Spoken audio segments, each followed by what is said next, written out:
Saya lanjutkan kembali dua sisi. Tadi dari Mas Firman saya menyimpulkan dengan adanya lie detector ini dikhawatirkan akan terjadi bias ya, akan mengaburkan siapa jadi pelaku utamanya. Bisa jadi dari otak pelaku misalnya tadi yang sekarang disebut-sebut FS bisa bergeser ke pelaku eksekutor. Nah dalam hal ini klien Anda bagaimana Bung Roni? Ya Mbak Anggi, prinsipnya adalah klien saya sudah konsisten ya. Kita perlu ingat bahwa keterangan klien saya inilah yang membuka apa yang terjadi. Jadi ini harus kita sama-sama kita garis bawahi ya, bahwa klien saya ini adalah saksi mahkota, dia perannya sangat penting.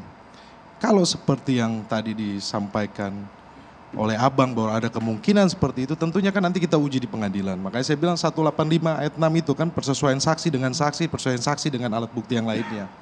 Tapi begini yang kita perlu sampaikan kepada publik bahwa ini anak adalah cerminan anak muda yang ingin mengabdi kepada negara. Tetapi ketemu sama atasan yang tidak bertanggung jawab. Yang boleh dikatakan mengorbankan anak buahnya sendiri, pangkat paling rendah. Ini yang perlu kita catat bersama. Jadi ini adalah cerminan anak muda yang ingin berbakti kepada negara. Jangan sampai anak muda ini dikorbankan gitu. Nah kita juga harapkan bahwa penegak hukum yang lain seperti nanti di JPU ataupun di hakim, bahwa anak ini dia dengan tes psikolog dia religius. Dan ketika dia tahu ini yang salah, makanya dia mengaku apa yang terjadi. Karena dia tahu ini salah, karena tidak sesuai dengan hati nuraninya dia. Makanya dia sampaikan. Walaupun dia tahu bahwa ini akan berisiko untuk dia. Keluarganya, pacarnya, itu akan resiko. Tetapi dia karena karakter dari kecil dia anak yang penurut, rajin gereja. Kemudian itu tidak bertentangan dengan hatinya dia, makanya dia sampaikan. Nah hal-hal seperti ini pastinya kami berharap bahwa nantinya hakim yang akan memimpin persidangan ini tolonglah lihat juga aspek yang ini. Tetapi nanti soal pembuktiannya nanti kita lihat 185 tuh.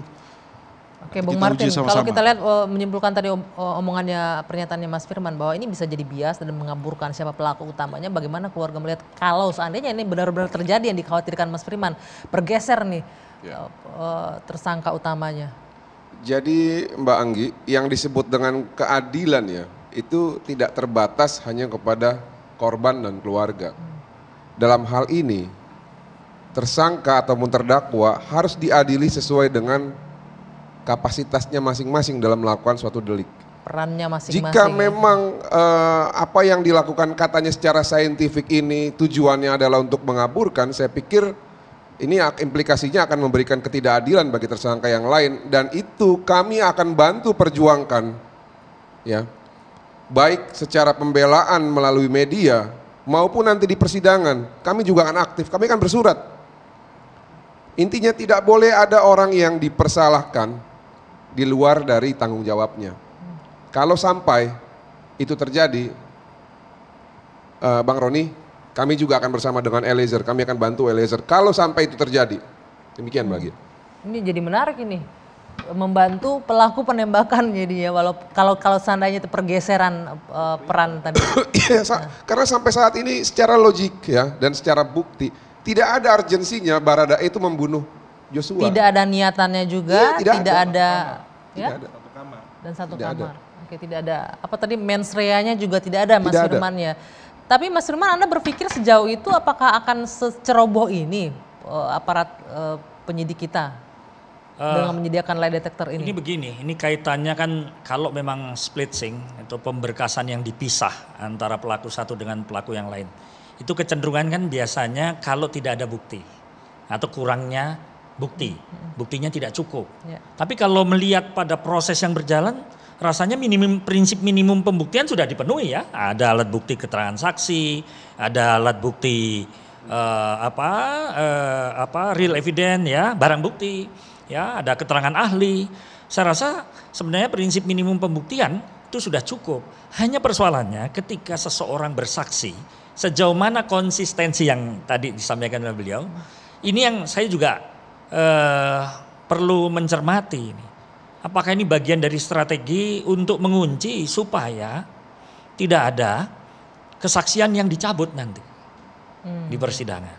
Tapi kan kalau membaca tentang soal saksi mahkota posisi dalam beberapa presiden kasus di Indonesia, para crown witness, para krongituit, saksi mahkota itu, nasibnya tidak banyak yang beruntung.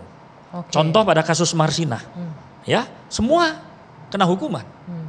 Nah ini kan unfairness proses kalau ini karena tidak selalu posturnya sama antara kasus yang satu dengan lain. Tapi kita melihat pada aspek presiden.